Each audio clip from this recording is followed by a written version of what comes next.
Cool മാനായിട്ട് നിങ്ങൾ അവിടെ ഇരിക്കുന്നു. ജീവിതത്തിൽ സിനിമ ഇങ്ങനെയാണ്. കാരണം ഫസ്റ്റ് ഷോ പടം കാണാൻ പോകണം, പറഞ്ഞു വെച്ച ന്യൂസ് ചാനലിന്റെ ഗസ്റ്റ് ആയിട്ട് വന്നിട്ട് അവിടെ ഒരു പെട്ടെന്നുള്ള ഞെട്ടിക്കുന്ന വാർത്ത കാരണം കയറാൻ പറ്റുന്നില്ല. ഞാൻ നോക്കുമ്പോൾ ബേസിൽ ജോസഫ് എന്നുള്ള കൂൾ മാനായിട്ടിരിക്കുന്നു. ജീവിതത്തിൽ സിനിമയിൽ ഇങ്ങനെയാണ്. ഒരു പടം റിലീസ് ആവുന്ന ദിവസം നമുക്ക് ഫസ്റ്റ് ഷോയ്ക്ക് പോകണം, ഇവിടെ ഗസ്റ്റ് ആയിട്ട് കയറാൻ പറ്റില്ല, ബട്ട് നോ ടെൻഷൻ. ബ്രേക്ക്ഫാസ്റ്റ് കിട്ടുമെന്ന് ചോദിച്ചു. സിനിമയെ കുറിച്ച് നല്ല ടെൻഷൻ ഉണ്ടായിരുന്നു. സിനിമ കാണാൻ പോകുന്നതിന്റെ ടെൻഷൻ എന്തായാലും ഉണ്ട്.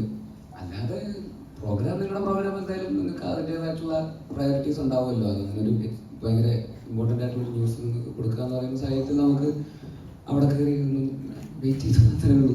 ജീവിതത്തിൽ കൂളാണ്, മാക്സിമം കൂളായിട്ടിരിക്കാനാണ് നോക്കുന്നത്. എന്നാലും ഉള്ളിൽ നല്ല ടെൻഷനുണ്ട്, പുറത്ത് കാണിക്കുന്നില്ലെന്നേ ഉള്ളൂ. ഈ വാച്ചൊക്കെ അതിന് വേണ്ടിയിട്ടുള്ളതാണ്. ഇടയ്ക്കിടയ്ക്ക് ഇങ്ങനെ നോട്ടിഫിക്കേഷൻ വരും, കുറച്ച് തീവ്രത്തെടുക്കും, ഒരു സൂര്യൻ്റെ മുമ്പിൽ പോയി കുറച്ച് ശ്വാസം അകത്തോട്ട് വെച്ച് പുറത്തോട്ട് വിടും, ഇങ്ങനെ ടെൻഷൻ അടിക്കുകയെന്ന് നോട്ടിഫിക്കേഷൻ വരും ഇടയ്ക്കിടയ്ക്ക്. സ്ട്രെസ്സിനൊന്നും ഒരു കുറവില്ല. ഇതിങ്ങനെയൊക്കെ അങ്ങ് പോകുന്നു.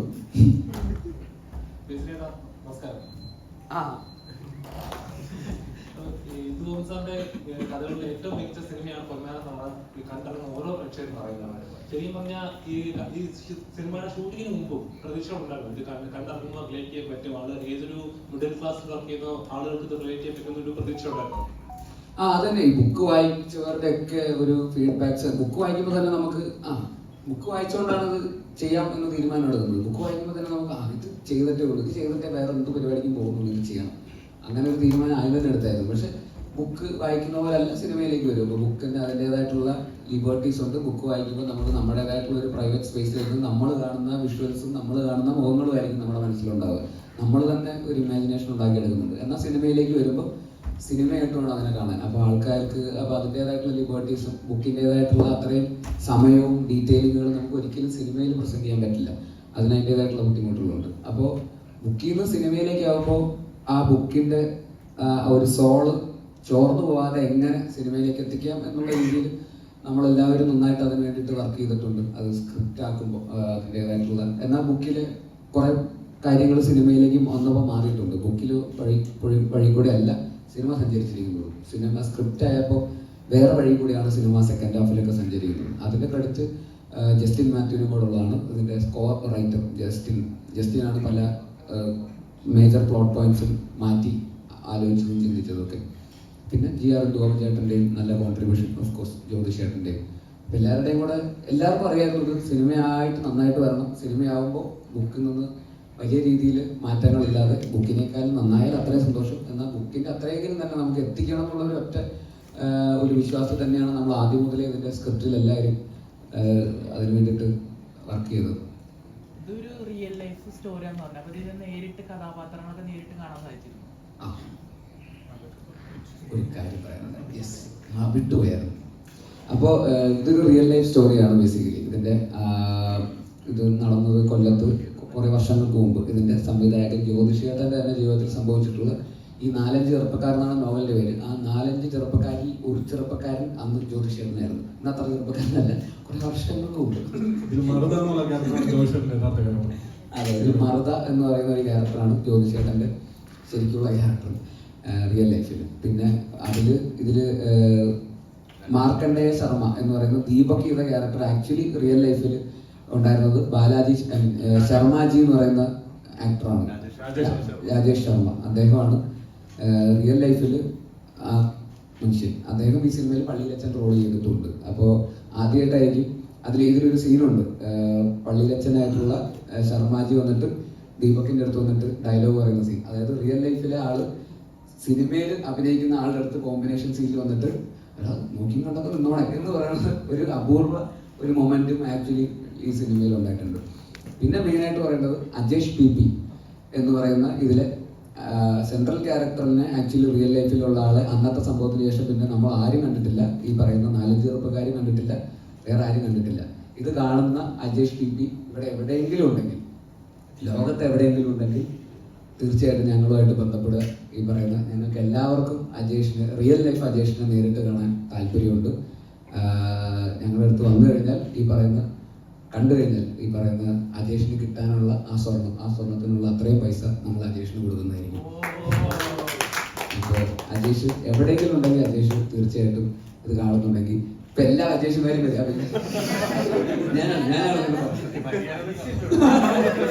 റിയൽ ലൈഫും മര്യാദ ഉണ്ടെങ്കിൽ ഒന്നും മിണ്ടാണ്ട് അവിടെ ഇരുന്നോ, വരികയേ വേണ്ട.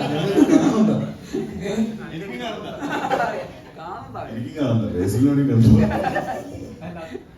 അല്ല, മര്യാദ സൈനിനെ കണ്ട് ഇടിക്കും. ഞാനിങ്ങനെ നല്ലായിരുന്നു പറഞ്ഞിട്ട് എന്നെ കണ്ടാലും ഇടിക്കുമായിരിക്കും ചിലപ്പോൾ. പേരുകൾ വളരെയധികം യൂണീക്ക് ആണ്. ഇപ്പം മര്യാദ, അങ്ങനെ കുറെ പേരുകൾ ഡിഫറെന്റ് ആയിട്ടുണ്ട്. അപ്പൊ അവിടെ കോമൺ ആയിട്ട് അജീഷ് എന്നുള്ള പേര് അപ്പോഴൊരു സ്ക്രിപ്റ്റ് ആയ സമയത്ത് എനിക്കിവിടെ ഒരു വെറൈറ്റി പേര് കിട്ടിയ തോന്നിയായിരുന്നു. ഇല്ല, അത് ക്യാരക്ടർ ആക്ച്വലി തീരദേശ മേഖലയിൽ നടക്കുന്ന കഥയായതുകൊണ്ട് അവിടുത്തെ ഒരു കൾച്ചറിന്റെ ഭാഗമാണ് ഇങ്ങനത്തെ പേരുകൾ. അങ്ങനത്തെ ഒരു ലാറ്റിൻ കാത്തലിക് കമ്മ്യൂണിറ്റി ഒക്കെ ഉള്ളതുകൊണ്ട് അവർക്ക് എല്ലാവർക്കും ഇങ്ങനത്തെ സ്റ്റൈലൈസ്ഡ് ആയിട്ടുള്ള പേരുകളാണ്. ടെറൻസ് ബ്രൂണോ, ഈ പറയുന്ന Mariano Roberto, Steffi Graf, Jack Devassy, ബ്രോഷ്, മാർക്കണ്ഡേയ ശർമ്മ എന്നൊക്കെ പറയുന്ന പേരുകളാണ്. അപ്പോൾ അവരുടെ ഇടയിലേക്ക് പുറത്തുനിന്ന് വരുന്ന കയറുന്ന ഒരാളാണ് അജേഷ്. അപ്പോൾ അജേഷിന് ആ പേര് സ്യൂട്ടബിൾ ആവില്ല. അജേഷ് വേറെ സിറ്റിയിൽ, അവിടെ കൊല്ലം ടൗണിൽ നിൽക്കുന്ന ഒരു ക്യാരക്ടറാണ്. അപ്പോൾ പുള്ളി ഈ കൾച്ചറുമായിട്ട് ബന്ധപ്പെട്ടിട്ടുള്ള ആളല്ല.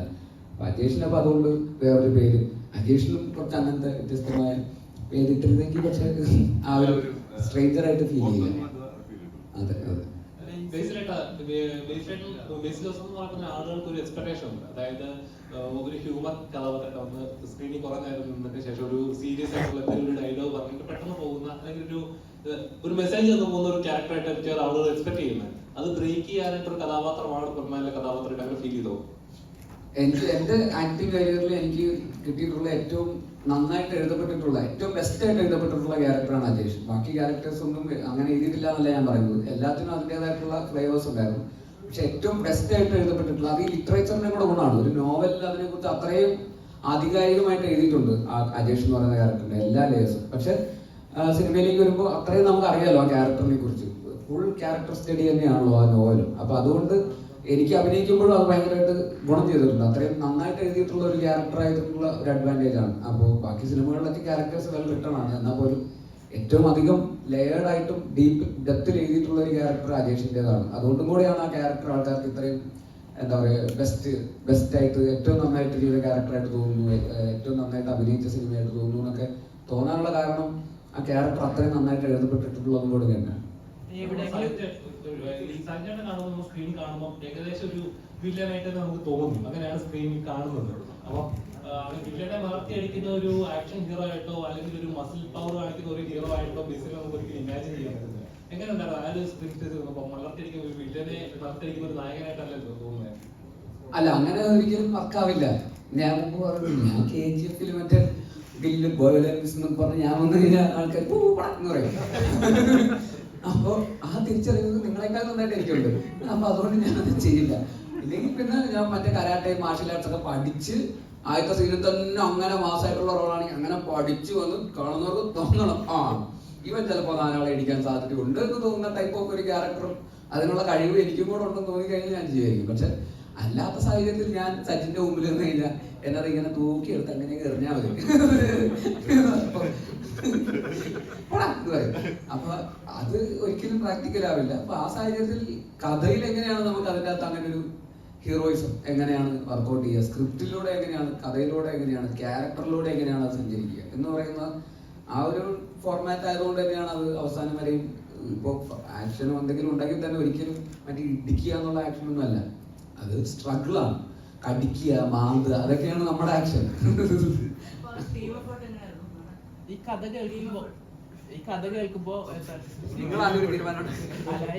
കേൾക്കുമ്പോ എവിടെയെങ്കിലും ഒരു പോയിന്റിൽ ഇത് എനിക്ക് പുൾ ഓഫ് ചെയ്യാൻ പറ്റുമോ എന്നുള്ള ചിന്ത എപ്പോഴേലും വന്നിട്ടുണ്ടായിരുന്നു? ഇല്ല, കമ്മിറ്റ് ചെയ്തു. കഥ കേൾക്കുമ്പോൾ നമ്മൾ വിചാരിക്കുന്നത് നമുക്ക് ലിഫ്റ്റ് ചെയ്യാൻ പറ്റും, അതിനാണ് നമ്മൾ കമ്മിറ്റ് ചെയ്യുള്ളൂ. പേഴ്സണലി എനിക്ക് ഭയങ്കരമായിട്ട് കണക്ട് ചെയ്യാൻ പറ്റിയ ഒരു സിനിമ. ഞാൻ കൊല്ലംകാരനാണ്. ഇതേപോലെ ഈ പൈസ പിടിക്കുന്ന പരിപാടിക്ക് ഒരുപാട് സിനിമകൾ എഴുതാനുള്ള ഒരാളാണ്. പേഴ്സണലി എന്റെ കല്യാണത്തിന് ഇങ്ങനെയുള്ള കലാപരിപാടികളൊന്നും വേണ്ടെന്ന് തീരുമാനിച്ചാണ്. കല്യാണ ലെറ്റർ ഒക്കെ അടിക്കുന്ന സമയത്ത് ഞങ്ങളാണ് സ്വീകരണം ഇന്ന ഡേറ്റിലാണ്, പൈസ മേടിക്കാൻ വേണ്ടിയിട്ടാണ്. 500 കൊടുത്തിട്ട് 100 കൂടുതൽ എന്തായാലും മേടിക്കും. അത് അല്ലെങ്കിൽ വീട്ടിൽ ചെന്ന് ചോദിക്കുന്ന ഒരു പരിപാടി ഞങ്ങൾ നാട്ടിലുണ്ട്. പക്ഷെ എന്റെ കല്യാണത്തിന് ആ കലാപരിപാടി വേണ്ടത് കല്യാണ ലെറ്റർ ഞാനിപ്പോ ഫേസ്ബുക്കിൽ നോക്കി എടുത്തായിരുന്നു. ഇപ്പൊ സ്വീകരണം ഒന്നും വെച്ചിട്ടില്ല. സന്തോഷം അഭിമാനമൊക്കെ ഉണ്ട്. പക്ഷെ ഞങ്ങൾ നാട്ടിൽ വീട്ടിൽ നടക്കുന്ന ഒരു കാര്യമാണ്. ഒരു തരത്തിൽ ചിന്തിച്ചു കഴിഞ്ഞാൽ അത് ഭയങ്കരമായിട്ട് ഗുണവും ചെയ്യും. കാരണം പാവം പിടിച്ച വീട്ടുകാരെയൊക്കെ സംബന്ധിച്ചിടത്തോളം കല്യാണത്തിന്റെ ഒരു തുക കിട്ടുക എന്ന് പറഞ്ഞു കഴിഞ്ഞാൽ ഭയങ്കര ഹെൽപ്ഫുൾ ആയിട്ടുള്ള ഒരു കാര്യമാണ്. ആ സമയത്ത് ഈ പറഞ്ഞ സ്വർണം അങ്ങനെയുള്ള കാര്യങ്ങളൊക്കെ മേടിക്കാനും ആ സ്വർണത്തിന് മാത്രമല്ല ആ കല്യാണ ചെലവിലും കാര്യങ്ങളൊക്കെ നോക്കാൻ വേണ്ടി അത് ഭയങ്കരമായിട്ട് ഹെൽപ്ഫുൾ ആവും. പക്ഷെ എന്നാൽ പോലും 500 രൂപ കൊടുക്കേണ്ടത് 400 രൂപ കൊണ്ട് കൊടുത്തു കഴിഞ്ഞാൽ തിരിച്ചു ചോദിക്കുന്ന ഒരു പരിപാടിയുണ്ട്. അതേപോലെ തന്നെ ഒരു ബുക്ക് ഉണ്ടാവും. ആ ബുക്കിനകത്ത് അപ്പൊ ഒരു വീട്ടിൽ ചിലപ്പോൾ 2 പെൺകുട്ടികളുള്ള വീടുണ്ടാവും. ഞങ്ങളുടെ അവിടെ തന്നെ കല്യാണം മാത്രമല്ല, ഈ വീടിന്റെ പാലിയാച്ചൽ എന്ന് പറയും, അവിടെ ഈ പരിപാടിയുണ്ട്. അപ്പൊ ഈ ഇപ്പൊ എന്റെ കല്യാണമാണെന്നുണ്ടെങ്കിൽ ഞാൻ പോയി വിളിക്കുമ്പോൾ ചിലപ്പോ ആ വീട്ടിലെ പാലിയാച്ചനായിരിക്കും ഞാൻ പോയി പൈസ കൊടുത്തിട്ടുണ്ടാവും. അപ്പൊ അതുവരെ നോട്ട് ചെയ്യും. അപ്പൊ പാലിയാച്ചനാണോ വിവാഹത്തിനാണോ എന്നുള്ള കാര്യമാണല്ലോ. അപ്പൊ ഒന്ന് പറയും 500 കൊടുത്തിട്ടുണ്ടെങ്കിൽ പാലിയാച്ചന് ഞാൻ അവന് 1000 രൂപ കൊടുത്തിട്ടുണ്ടായിരുന്നു, അങ്ങനെ പറയാം. അപ്പൊ ഞങ്ങളുടെ നാട്ടിൽ അത് ഉള്ള കാര്യമാണ്. പക്ഷെ ഒരു തരത്തിൽ ചിന്തിച്ചു കഴിഞ്ഞാൽ അത് ഭയങ്കരമായിട്ട് പോസിറ്റീവ് ആവും, ഭയങ്കര ഹെൽപ്ഫുൾ ആവും. സാധാരണ വീട്ടുകാരെ സംബന്ധിച്ച് ഭയങ്കര ഹെൽപ്ഫുൾ ആവും. അപ്പൊ പൊതുവെ കൊല്ലംകാരെ കുറിച്ച് ഇങ്ങനെ കുറച്ച് നെഗറ്റീവ് പരിപാടികളൊക്കെ ഉണ്ടെങ്കിൽ തന്നെയും ഇപ്പൊ എങ്ങനെ ഉണ്ടായിരുന്നു, ഞങ്ങൾ കൊല്ലംകാർ എങ്ങനെ ഉണ്ടായിരുന്നു, ആ അവിടുത്തെ ഒരു ഷൂട്ടിംഗ് ലൊക്കേഷനും കാര്യങ്ങളൊക്കെ. പ്രത്യേകിച്ച് ഒരു കാര്യങ്ങളുള്ള മൺട്രോത്തുരത്തിലെ ഒരു കാര്യം. മൺട്രോത്തുരത്തില് അവിടുത്തെ ആളുകള് ഒരു അതിജീവനത്തിന്റെ പാതയിലാണ്. പ്രത്യേകിച്ച് സുനാമിക്ക് ശേഷം അവിടെ വലിയ രീതിയിലുള്ള പാരിസ്ഥിതിക പ്രത്യാഘാതങ്ങൾ നേരിടുന്ന ഒരു പ്രദേശമാണ്, താഴ്ന്നു പോകുന്ന ഒരു പ്രദേശമാണ്. അപ്പൊ അവിടെ ആ രീതിയിലുള്ള അതിജീവനം. അപ്പൊ നിങ്ങളുടെ സിനിമക്കാർ തന്നെ താറാവിടുത്തായിട്ട് വന്ന ശ്യാംദേവ് ശ്രാവൺ എന്ന് പറഞ്ഞൊരു നമ്മുടെ പേഴ്സണലായിട്ട് നമ്മുടെ ഒരു സുഹൃത്തു കൂടിയാണ്. അദ്ദേഹമൊക്കെ അവിടുന്ന് വീട് വിട്ടു പോകേണ്ട ഒരു സാഹചര്യം വരെ വന്നിട്ടുണ്ട്. അദ്ദേഹത്തിന്റെ പുതിയ വീട്ടിൽ അദ്ദേഹം വീട് മാറി, എന്നിട്ട് മൺട്രോത്തുരത്തിന്റെ മറുകരയിലേക്ക് താമസം മാറിയ പോലും പഴയ വീടിന്റെ ആ ദുരന്തപൂർവമായ ഫോട്ടോ അദ്ദേഹം ഫ്രെയിം ചെയ്ത് വെച്ചിട്ടുണ്ട്. പഴയ അപ്പൊ ഒന്ന് ആലോചിച്ചോണം, ആ നാട്ടുകാരുടെ ആ സ്വന്തം മണ്ണിനോടുള്ള അത്രയും ഇഷ്ടം കൊണ്ടായിരിക്കുമല്ലോ സ്വന്തം വീടിന്റെ ഫോട്ടോ എടുത്ത് പഴയ വീടിന്റെ ഫോട്ടോ പുതിയ വീട്ടിൽ ഫ്രെയിം ചെയ്ത് വെച്ചാൽ. അപ്പൊ അത്രയും കണക്ട് ആണ് മൺട്രോത്തുരത്തിലെ ഓരോ നിവാസികളും ആ പ്രദേശത്തോടും. അപ്പൊ നിങ്ങൾ ആ 10-60 ദിവസത്തെ ഷൂട്ടിംഗ് മൺട്രോത്തുരത്തെ നിവാസികളുമായിട്ടുള്ള ആ ഒരു അറ്റാച്ച്മെന്റ് എങ്ങനെയായിരുന്നു? പ്രത്യേകിച്ച് ഞങ്ങളുടെ കൊല്ലംകാരെ കുറിച്ചുള്ള പപ്പടത്തിന് വേണ്ടി പോയി വഴികൾ കൊല്ലംകാരെ കുറിച്ചുള്ള നിങ്ങളുടെ ഒരു അഭിപ്രായം എന്താ? മൊത്തത്തിൽ എല്ലാവരുടെയും ഒരു അഭിപ്രായം എങ്ങനെയാണ്? അല്ല, കൊല്ലംകാരെ കുറിച്ച് എനിക്ക് പേഴ്സണലി എനിക്ക് ഇതുവരെ ഒരു മോശം അഭിപ്രായം ഉണ്ടായിട്ടില്ല, എനിക്കൊരു മോശം അനുഭവം ഉണ്ടായിട്ടില്ല പേഴ്സണലി. ഈ പറയുന്നത് ഞാൻ ജയ എന്ന് പറയുന്ന സിനിമ അവിടെ തന്നെയാണ് ഷൂട്ട് ചെയ്തിട്ടുള്ളത്. എന്നെ സംബന്ധിച്ചിടത്തോളം എൻ്റെ ഏറ്റവും നല്ല 2 സിനിമകൾ ഉണ്ടായിട്ടുള്ളത് കൊല്ലത്തു നിന്നാണ്. അപ്പോൾ അതുകൊണ്ട് എനിക്ക് കൊല്ലം എന്നെ സംബന്ധിച്ചിടത്തോളം എൻ്റെ ഫേവറേറ്റ് സ്ഥലങ്ങളിൽ ഒന്നാണെന്നാണ് എനിക്ക് എൻ്റെ ഭാഗ്യ സ്ഥലങ്ങളിൽ ഒന്നാണ് കൊല്ലം എന്ന് പറയുന്നത്. ഞാൻ കോളേജിൽ പഠിക്കുമ്പോഴൊക്കെ കൊല്ലത്തുനിന്നുള്ള സുഹൃത്തുക്കൾ ഒരുപാട് പേര്, ഞാൻ തിരുവനന്തപുരത്താണ് പഠിച്ചത്, അപ്പോൾ അവിടെ ഒരുപാട് കൊല്ലത്തുനിന്നുള്ള സുഹൃത്തുക്കൾ ഉണ്ടായിട്ടുണ്ട്. ആരുടെ ഭാഗത്തു നിന്ന് എനിക്ക് അങ്ങനത്തെ ഒരു തരത്തിലുള്ള എക്സ്പീരിയൻസ് ഉണ്ടായിട്ടില്ല. അതിനൊരു ജനറലൈസ്ഡ് ആയി വന്നു തുടങ്ങിയപ്പോൾ അങ്ങനെ ആവും തോന്നുന്നു. എനിക്കൊന്ന് വളരെ സ്ട്രേറ്റ് ഫോർവേഡ് ആയിട്ടുള്ള ആൾക്കാരാണെന്ന് തോന്നുന്നു. അതാണ് നമ്മൾ മുമ്പ് സംസാരിച്ചിട്ടുള്ള ഒരു കാര്യമാണ്. നേരെ പോ എന്നുള്ളത് തന്നെയാണ്. അപ്പോൾ അതിൽ ചിലപ്പോൾ ആർക്കെങ്കിലും ചിലപ്പോൾ അത് ക്യാരക്ടറിൻ്റെ ഭാഗമായിട്ട് വരുമ്പോൾ ആൾക്കാർക്ക് ബുദ്ധിമുട്ടായി തോന്നുന്നതുകൊണ്ടായിരിക്കാം. ഞങ്ങളെ സംബന്ധിച്ചിടത്തോളം ഞങ്ങൾക്ക് ഈ പറയുന്ന ഷൂട്ടിങ്ങിൻ്റെ ഇടയിലൊക്കെ കക്കയിറച്ചി ഒക്കെ കൊണ്ടുതരും, ഞങ്ങളെല്ലാവരും ഒരുമിച്ച് ഇരുന്ന് കഴിക്കും.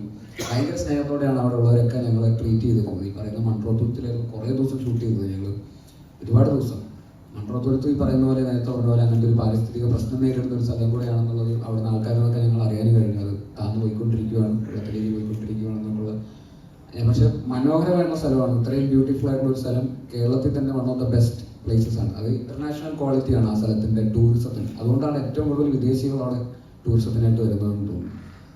ഈ ഷൂട്ടിംഗ് കഴിഞ്ഞിട്ട് ഞാൻ പിന്നെയും 2 പ്രാവശ്യം മൺട്രോത്തുരത്തിൽ 2 തവണയായിട്ട് ഫാമിലിയായിട്ടും സുഹൃത്തുക്കളുടെയും കൂടെ പോയിട്ട് അവിടെ പോയി സ്റ്റേ ചെയ്ത് 2-3 ദിവസം അവിടെ നിന്നിട്ടാണ് വന്നത്. അത്രയും മനോഹരമായിട്ടുള്ള ഒരു സ്ഥലമാണ് മൺട്രോത്തുരത്ത് എന്ന് പറയുന്നത്. ഈ പറയുന്ന ആ വില്ലേജ് ടൂറിസവും രാവിലെ ഏർലി മോർണിംഗ്, നട്ടപ്പുറ വെയിലത്ത് പോയി നടന്നിട്ട് കാര്യമില്ല, നല്ല ഏർലി മോർണിംഗ് അല്ലെങ്കിൽ നല്ല സൺസെറ്റ് സമയത്ത് ആ മൺട്രോത്തുരത്തിലെ ഐലൻഡിൽ ആ വെള്ളത്തിലൂടെ ഗ്രാമത്തിൻ്റെ ഇടയിലൂടെ ഒരു വഞ്ചി തുടങ്ങി പോകുന്ന എക്സ്പീരിയൻസ് എന്ന് പറയുന്നത് ലോകത്ത് എവിടെയും ഏത് ടൂറിസ്റ്റ് ഡെസ്റ്റിനേഷനിൽ, പ്രീമിയം ടൂറിസം ഡെസ്റ്റിനേഷനിൽ കിട്ടാവുന്ന അത്രയും മനോഹരമായിട്ടുള്ള എക്സ്പീരിയൻസ് ആണ് ആക്ച്വലി മൺട്രോത്തുരത്തിലെ എക്സ്പീരിയൻസ് എന്ന് പറയുന്നത്. അപ്പം അത് ഞങ്ങൾക്ക് മനോഹരമാണ്. അപ്പോൾ ആ സ്ഥലം അങ്ങനെ തന്നെ നിലനിൽക്കട്ടെ. ആ ആളുകളുടെ ആ ഒരു സ്ട്രഗിൾ അത് ബെറ്റർ, അത് ഇല്ലാതാവട്ടെ, ഇനിയും നന്നായിട്ട് അവർക്ക് അവിടെ സർവൈവ് ചെയ്യാൻ സാധിക്കട്ടെ എന്ന് ആഗ്രഹിക്കുന്നു. അതിപ്പോൾ പ്രകൃതിയുടെ കയ്യിലാണ്, നമുക്കത് അതിൽ കൂടുതലൊന്നും പറയാനില്ല. പക്ഷെ എന്നാൽ പോലും ആ സ്ഥലം അത്ര മനോഹരമാണ്, അവിടുത്തെ ആൾക്കാരും അത്രയും മനോഹരമാണ്. അതങ്ങനെ തന്നെ നിലനിൽക്കട്ടെ, അങ്ങനെ തന്നെ മുമ്പോട്ട് പോട്ടെ. ആലോചിക്കാവുന്നതാണ്. ഇപ്പൊ പറഞ്ഞ സ്ഥിതിക്ക് നമുക്കത് ആലോചിക്കാവുന്നതാണ്. അവിടുത്തെ തീർച്ചയായിട്ടും. ആൾക്കാരെ പറ്റി പറയുമ്പോൾ മരിയാനയുടെ വീട് ഷൂട്ട് ചെയ്ത ആ വീട് ഒറിജിനൽ വീടാണ്. അപ്പൊ ആ വീട്ടിലുള്ള ആൾക്കാർക്ക് ആകെ ചെറിയ വീടാണ്. ആ വീട്ടിലുള്ള ആൾക്കാർ നമുക്ക് വേണ്ടി അത്രയും സഹകരിച്ചു എന്നുള്ളതാണ്. ആകെപ്പാട് 2 റൂമേ ഉള്ളൂ. അതിന്റെ ഇടയിൽ നമ്മൾ ഷൂട്ടായിരുന്നു രാവിലെയും രാത്രിയും ഒക്കെ.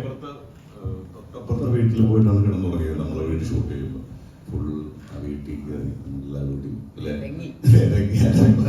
അത്രത്തോളം അവർ നമ്മളടുത്ത് സഹകരിച്ചിട്ടുണ്ട്.